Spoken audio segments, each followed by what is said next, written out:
पूछू ना मीठो मोड़ो तो है मीठो मोड़ो तो है पर जो बता भयो का है नंद के लाला भयो है। आज दंतावली मैया का कह रही है पतो ऐसो लाला तो रोजाना भयो करे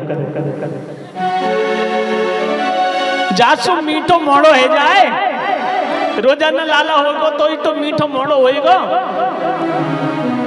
आज मैया बुढ़िया मैया जाके मुंह से क्या सुंदर शब्द निकला है।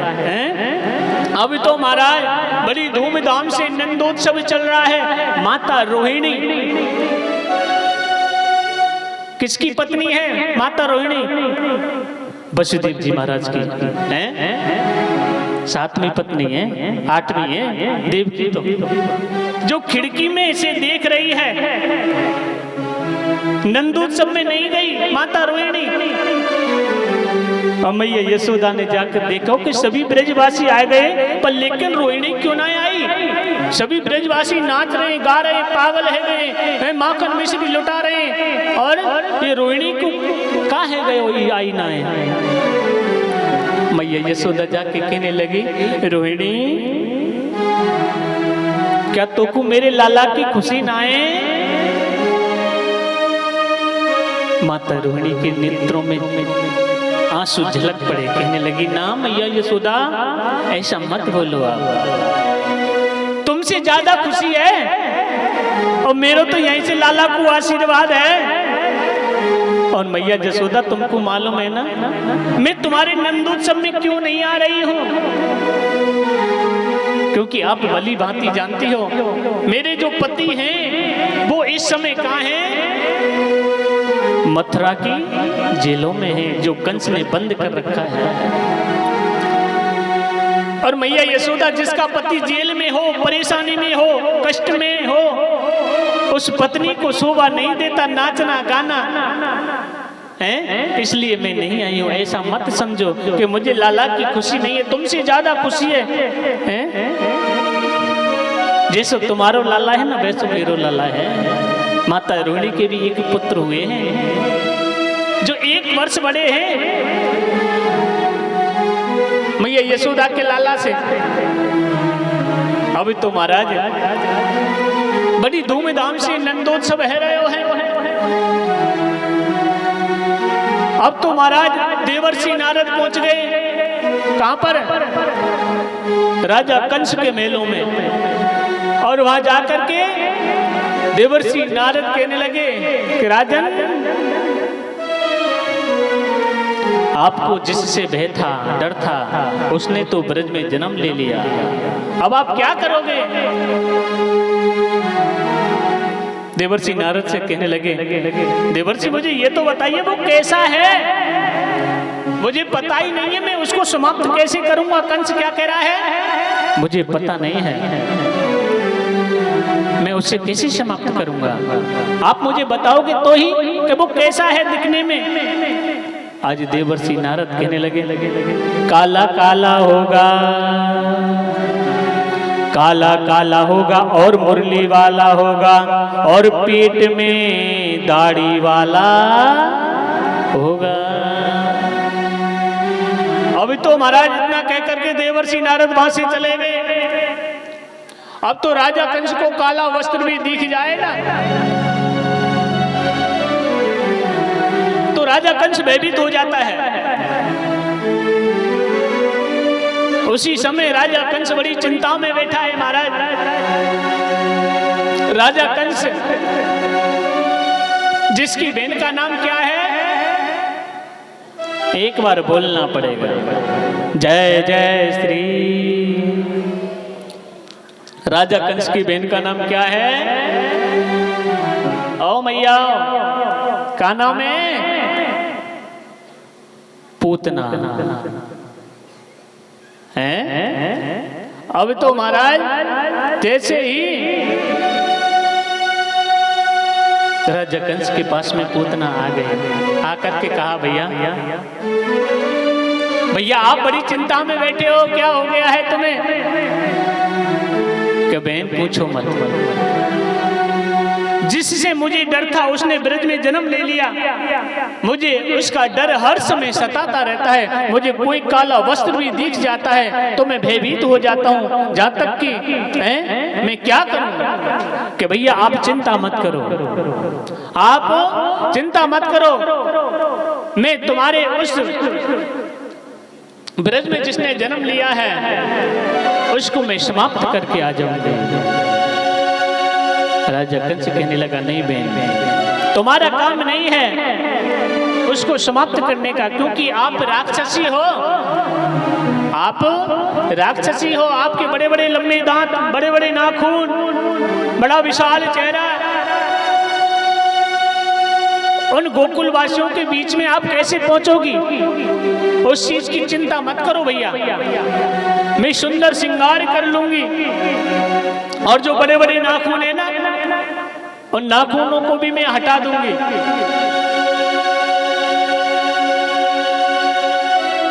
नाखून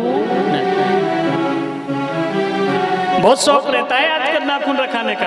कौन रखाते नाखून देख लेना, मैं नहीं कह रहा हूं। नाखून सुपर के भी नाखून थे, ताड़का के भी नाखून थे, इधर पूतना के भी नाखून है, बड़े बड़े लंबे नाखून, बड़े बड़े लंबे दांत, बड़ा विशाल चेहरा, और आप रखा तो इतने इतने लंबे, और उनकी पता नहीं डिजाइन और बनवा लेते हैं। हाँ, जो नाश कर दे, नाखून का मतलब होता है नाश करना, खुद का नाश कर दे नाखून, सुपड़ा साफ कर दे महाराज। जो सूपनका के नाखून थे उसने सुपड़ा साफ कर दिया। किसका नाखून किसके लिए भारी होते हैं? जो भी माताएं, जो भी पुरुष नाखून रखाते हैं वो खुद का और भाई का सुपड़ा साफ करते हैं। जैसे सूपनखा ने रावण का नाश कर दिया, आज महाराज देखिए शूर्पणखा कहने लगी, भैया आप चिंता मत करो, मैं नाखूनों को काट दूंगी, जो दांत है ना, इनको जाके छुपा लूंगी। कैसे छुपाओगी? लम्बो 1.5 हाथ को घूंघट लगा लूंगी, पतो नहीं चलेगा कौवे। हमारे हिंदू धर्म में आपको पता है घूंघट की तो प्रथा नहीं थी, ठीक है? पहले कभी सीता मैया ने दशरथ जी से पर्दा किया क्या? पर्दा किया? देखा टीवी में, रामायण देखते हैं ना? पर्दा नहीं किया। पर्दा तो प्यारे शर्म आंखों में होती है। आप 1.5 हाथ को घूंघट लगा लो और ससुर को सामने ठाड़े है कि गाली दियो, आजा ब्रज के मारे तेरे मुंह पे हड़िया फोड़ूंगी। हमारी ब्रज की कहावत है, आजा ब्रज के मारे, मतलब आजा दारी के, तेरे मुंह पे हड़िया फोड़ू तेरे पे। घूंघट लगाने से कोई मतलब नहीं है। 1.5 हाथ का घूंघट लगाया, उससे तो अच्छा है ओपन रखो, पर्दा आंखों में रखो। सास ससुर की लाज आंखों में होती है, पर्दे में नहीं होती है। पर्दा कौन लगाते हैं? आपने देखा है ना, मैं इस मंच से नाम नहीं लेना चाहता। हाँ, पर्दे लगाते हैं ना, कई प्रकार के पर्दे होते हैं उनके। हमारे हिंदू धर्म में ये, हमारी संस्कृति में नहीं था घूंघट। ये घूंघट तो अब लगाया, पर जब वो महाराज घूंघट लगाओ मत लगाओ कोई पता। और घूंघट कितने प्रकार के हुए ओ मैया, घूंघट कितने प्रकार के हुए तो मैंने ना पता? अरे भगवान, एक ही घूंघट रे, अरे 5-6 प्रकार के घूंघट रे। बता दो? नहीं बता दो महाराज। 1-2 मैं बता दूंगा, 1-2 तुम बता देना फिर। कौन कौन से घूंघट? एक घूंघट तो वो ये जो तुम लगाते हो हैं, और एक होता है खिड़की घूंघट। खिड़की घूंघट कौन सा होता है? तुम पे ना आवे दे, हमारे पंडित जी पे आवे, पंडित जी बता दे। ऐसे ऐसे लगाते हैं ना, हाँ, वो खिड़की घूंघट। और एक होता है एक कनेटा घूंघट होता है, एक आंख देखते हैं ना, हाँ। और एक होता है महाराज छप्पर घूंघट। छप्पर होता है ना, जैसे घास फूस के छप्पर नहीं डालते थे, अब तो बड़ी बड़ी बिल्डिंगों में रहते हैं, पहले जमाने में घास फूस के छप्पर बनाते थे हैं, ऐसा कर लेते ना लम्बा, और भोजन कर भी जाए जब अंदर ही अंदर। और एक होता है दीवार घूंघट, जैसे दीवार घूंघट का मतलब ससुर जी इधर बैठे, सास इधर बैठी है, खाली एक पर्दा कर ले और खूब बात कर ले। कितने प्रकार के घूंघट हैं। और एक होता है सपासट घूंघट,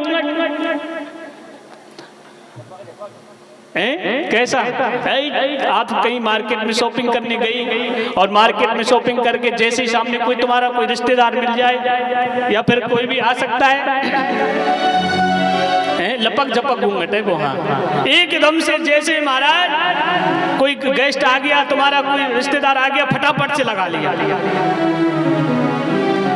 फटाफट घूंघट के लो चाहे कोई भी करे। और एक होता सपासट घूंघट, लगाओ तो लगाओ, नहीं तो मत लगाओ।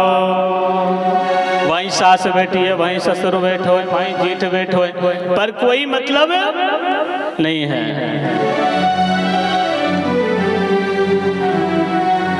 सुखदेव जी कहने लगे राजन, ये घूंघट प्रथा हमारे हिंदू संस्कृति में नहीं थी। पूतना 1.5 हाथ का घूंघट लगा करके और स्तनों से जहर लगा करके और लाला को समाप्त करने के लिए गोकुल की तरफ चली जा रही है। और महाराज बड़ी धूमधाम से नंदोत्सव चल रहा है। और जैसे महाराज मैया यशोदा नंदोत्सव में व्यस्त है, सभी ब्रजवासी जो आए हैं, किसी के लिए पानी पिला रही है, किसी के लिए माखन मिश्री, सबके लिए बधाई दे रही है। वस्त्र कपड़े जो भी आ रहा है हाथ में सब लुटा रही है। मैया यशोदा दोनों हाथों से नंद बाबा लग रहे हैं लुटाने के लिए। और जैसे पूतना ने मैया यशोदा के महलों के द्वार पर आवाज लगाई, बहन यशोदा बधाई हो।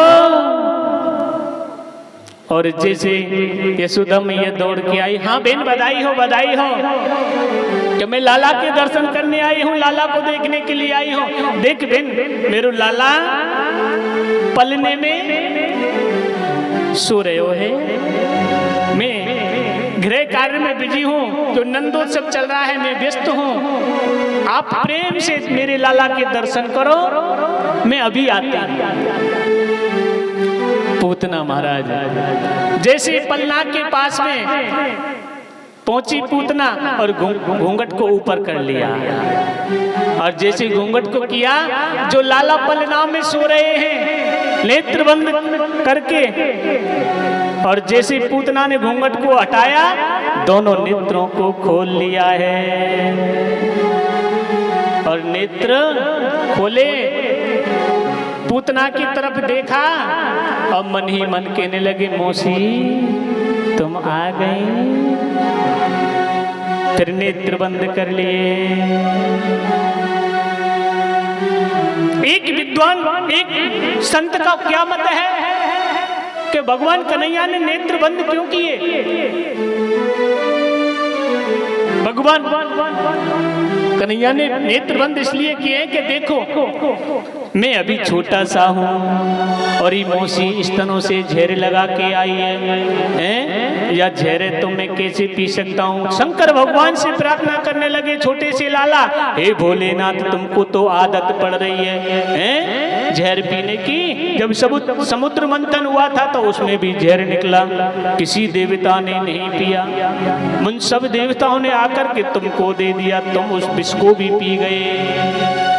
भोलेनाथ से अरदास लगाई है छोटे से लाला ने कि बाबा तुम आ जाओ और मेरी रक्षा करो, मौसी आ गई है। आज महाराज जैसी पूतना पास में पहुंची, पलना के पास में, और फिर नेत्र खोल लिए और लाला को गोद में उठा लिया है। और पूतना लाला को लेके महलों से बाहर निकल के चली जा रही है। और महाराज पूतना अपने स्तन का पान कराने लगी छोटे से लाला के लिए। और जैसे लाला स्तन पान कर रहे हैं, दूध पी रहे हैं पूतना का, हैं? कम से कम 5 मिनट हो गई। अब तो महाराज जैसे पूतना देख रही है ऐसे कि अभी समाप्त हुआ है कि नहीं हुआ है। लाला की आंख ऐसी टिमटिमा रही है, जैसे एक छोटा बालक जब माँ का दूध पीता है ना, तो उसकी आंख कैसी टिमटिमाती है, आप सब जानते हो। पूतना कहने लगी है तो बालक बड़ा अजीब है, 5 मिनट से मैं दूध पिला रही हूँ, अभी भी इसको कुछ भी नहीं हुआ। अभी तो महाराज जैसे ही पूतना के दूसरे स्तन को लाला ने पकड़ लिया और महाराज पूतना के प्राणों को खींचना प्रारंभ कर दिया। और जैसे पूतना के प्राणों को खींचने लगे तो पूतना को एहसास होने लगा, पूतना को पता चल गया कि ये लाला मेरे प्राणों का हरण कर रहा है। और कहने लगी ऐसे देख के टेढ़ी टेढ़ी, लाला छोड़। आज छोटा सा लाला पूतना को क्या जवाब दे रहा है पता है? मौसी, जब हम पकड़ लेते हैं तो फिर कभी नहीं छोड़ते हैं। और एकदम से पूतना घबराने लग गई, ये छोटा सा बालक कैसे बोलता है, ये तो अजीब बालक है। एकदम से पूतना के महाराज प्राणों को खींचना प्रारंभ कर दिया। पूतना ने विशाल रूप धारण कर लिया, विशाल रूप धारण किया और पूतना को समाप्त कर दिया लाला ने। और जैसे पूतना गिरी, बड़ी विशाल पूतना, उसके शरीर से, उसके आकार से बड़े बड़े पेड़ पौधे गिर गए। पूतना कितने किलोमीटर में होके गिरी? 18 किलोमीटर में होके। पूतना कितनी बड़ी देख लो, हैं? 18 किलोमीटर में। हाथ गिरे हाथरस में, हाथरस नाम सुना है? हाँ, पैर गिरे पैगाम में, मूड गिरे मुड़सान में, और कान गिरे कानपुर में। कितनी बड़ी बड़ी पूतना विशाल राक्षसी। अब तो जैसे बड़े बड़े पेड़ पौधे गिर रहे थे तड़ तड़ तड़ तड़ करके, अब तो सभी ब्रजवासी कहने लगे अरे भैया जी कहाँ है गए हो, ओ भैया दौड़ियो भगियो रे। अब तो जैसे सभी ब्रजवासी दौड़ने लगे और जाकर के देखा कि पूतना के ऊपर छोटे से लाला खेल रहे हैं। पूतना के ऊपर लाला खेल रहे हैं। मैया यशोदा को मालूम पड़ा, अरे तो मेरो लाला है। मैया यशोदा ने दौड़ के अपने लाला को हृदय से लगा लिया। अरे राक्षसी मेरे लाला को ले गई। वो का पतोई मैं जाकर मेरे घर में ही नहीं घुसने देती। और जाने दईरे दईरे, जाने दईरे दईरे, जाने दईरे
की गई है,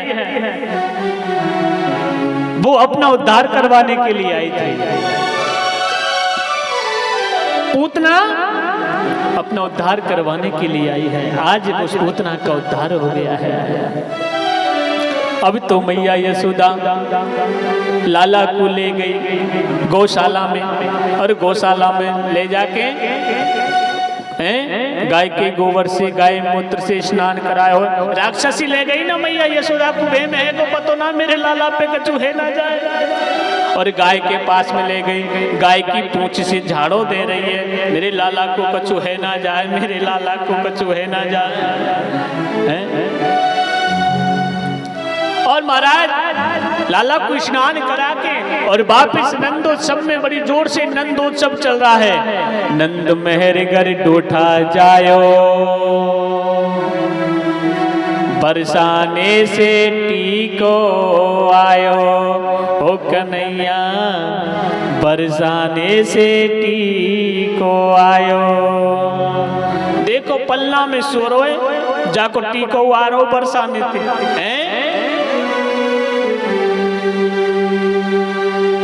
वृषभान जिनकी धर्म पत्नी कीर्ति, जिनकी कन्या है, पुत्री है राधे रानी, वहां से टीका भी आ गया है। और तो बड़ी बड़ी नंद मेहरगर डोटा जायो, डोटा क्या कहते हैं, लाला, लाला जायो, और बरसाने से टीको आयो। आज महाराज टीका भी आ गया है पलना में सोते हुए मेरे लाला के लिए। देखिए कितने भाग्य की बात है। 6 महीने तक नंदोत्सव चला था। कितने? 6 महीने तक। अभी तो महाराज 6 महीने तक नंदोत्सव में आज कुछ भी नहीं बचा नंद बाबा के पास में। जो भी था सब लुटा दिया। नंद कछु तिनो दियो, घनश्याम कवरेव की मति बोरी, देखते मोए लुटाई दियो,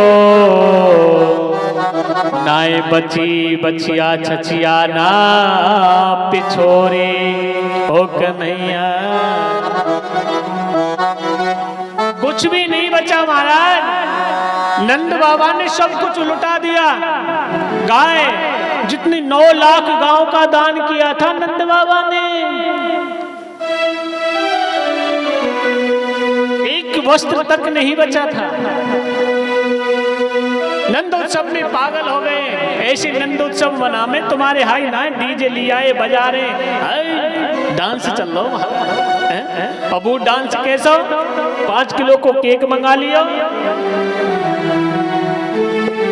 देखिए नंद बाबा ने सभी ब्रजवासियों को बुलायो, माखन मिश्री खिलाई है, वस्त्र अर्पण किए हैं। ऐसा नंदोत्सव हुए तुम्हारे, तुम मना में लिया में 5 किलो को केक बीच में रख लिया, और वो लाते हैं वो मोमबत्ती छोटी छोटी और लगा देंगे। फिर वह बुला लेंगे, बेटा आजा, और खड़ा कर केक के पास में क्या कहते हैं, बेटा मोमबत्ती जला दे। फिर मोमबत्ती जलवाएंगे उससे, और मोमबत्ती जलवा के फिर कहेंगे बेटा बुझा दे, बेटा बुझा दे। उसके जीवन में खुद आप अंधकार कर रहे हो।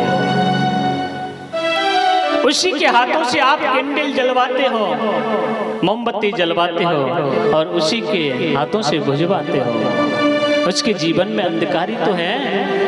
ये नंदोत्सव देखिए, और आप अपने बच्चे का जन्मदिन देखिए। अगर आप कैंडल लेके आते हो छोटी छोटी, ठीक है, समय ऐसा चल रहा है, नहीं मानते। हम तो बहुत कहते हैं कथाओं में, नहीं मानते हैं। और मैं नहीं, आप टीवियों पे भी चलता है प्रोग्राम, भागवत कथाएं चलती हैं, आप सुनते होंगे, वो भी यही बोलते हैं, पर प्यारे नहीं मानते हैं। जिस वर्ष में प्रवेश करता है आपका पुत्र, आपका लड़का 5 वर्ष का हो गया तो 5 वर्ष की मोमबत्ती लाते हैं, 6 का हो गया 6 की लाते हैं, 10 का हो गया तो 10 की लाते हैं, और उसको जलवा के भुजवाते हैं। उसको जलवा के मत भुजवाइए। छोटी ले आओ ठीक है, उनको आप जो भी केक लाए हैं, ये हमारा हिंदू धर्म नहीं है, हिंदू संस्कृति नहीं है। अगर आपके बच्चे का जन्मदिन है, आश्रम में लेके जाइए, नदी के किनारे लेके जाओ, कोई तीर्थ स्थल पर लेके जाइए, उसके हाथों से दीपदान कराइए, संतों की सेवा कराइए, अपनों से बड़ों की सेवा कराइए, गौ सेवा कराइए, जिससे सबका आशीर्वाद मिले, उसकी उम्र बड़ी हो, उसको जीवन में खुशियां मिले। ये जन्मदिन माना जाता है। आज महाराज देखिए, नंद बाबा ने जो था घर में सब कुछ लुटा दिया है। एक बार बोलना पड़ेगा, जय जय श्री राधे। आज महाराज देखिए, बड़े प्रेम से मैया यशोदा अपने लाला को लेके नंद भवन में रह रहे हैं? और नंद भवन में लाला को लेके बड़ा प्रेम करती है, बड़ा दुलार करती है। 6 महीने निकल गए, अब तो कहने लगे, कैलाश पर्वत पर बैठे बैठे बोले बाबा कि उस ब्रज में उस पर ब्रह्म परमेश्वर ने जन्म ले लिया है, उस पर ब्रह्म परमेश्वर के दर्शन करने चलना चाहिए। आज महाराज भोलेनाथ जोगी का रूप धारण करके और जैसे कैलाश पर्वत से उस ब्रज में मैया यशोदा के महलों के सामने आ गए और द्वार पर आ करके भोले बाबा ने अलख जगाई। और जैसे अलख जगाई, मैया यशोदा दौड़ करके चली आई है। और मैया यशोदा ने कहा, बाबा क्या चाहिए? भोले बाबा कहने लगे, मैया कछु ना चाहिए, मुझको तो लाला के दर्शन करने हैं। ओ बाबा, जो भी आवे मेरे लाला के दर्शन करवे आवे, तुमको और कोई लाला ना मिले, बाकी दर्शन करवे चले जाएं। कि मैया ऐसो लाला कम ही ना है, लाला के मैं दर्शन ना कराऊं। बाबा देख, जो चाहिए हीरे जवाहरात मोती, जो तो चाहिए तू ले जा। कि मैया मो हीरे जवाहरात से कोई मतलब ना है, मैं कैलाश पर्वत पे आया हूँ मैया, लाला के दर्शन करके जाऊंगा, दर्शन करके जाऊंगा। और शिव शंकर जोड़े हाथ बातला लाके दर्शन करवाए, मोहन की सूरत दिखलाए।